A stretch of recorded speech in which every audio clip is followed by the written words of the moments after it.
kajing yang jongki ngati piyai enre lakut kasih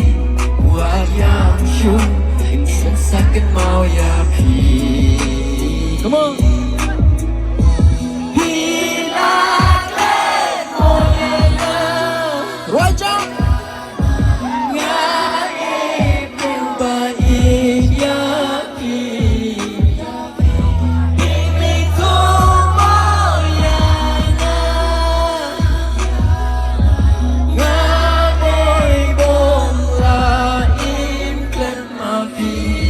Kishiti bani panachwa Nilakanuk mo yakibai Ngadang don yaki Kito kishiti bani panachwa Nilakanuk mo yakibai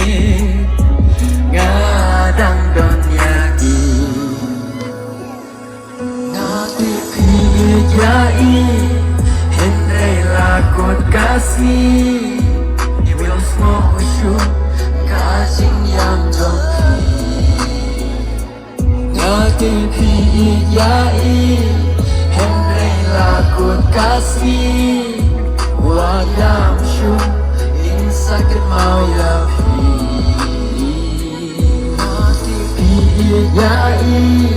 Henry lakot kasih kajing yang jongki ngati piyai Andre lakut kasih buat yang syuk yang sakit mau ya pi. Tuh belakang dengar tidak mau ya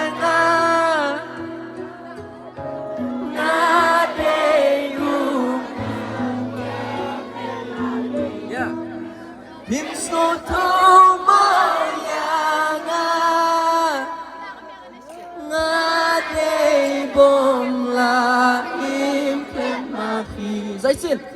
Hilaklen moyanga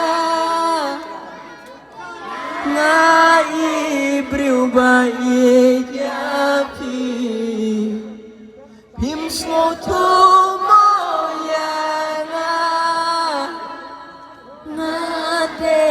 bom lain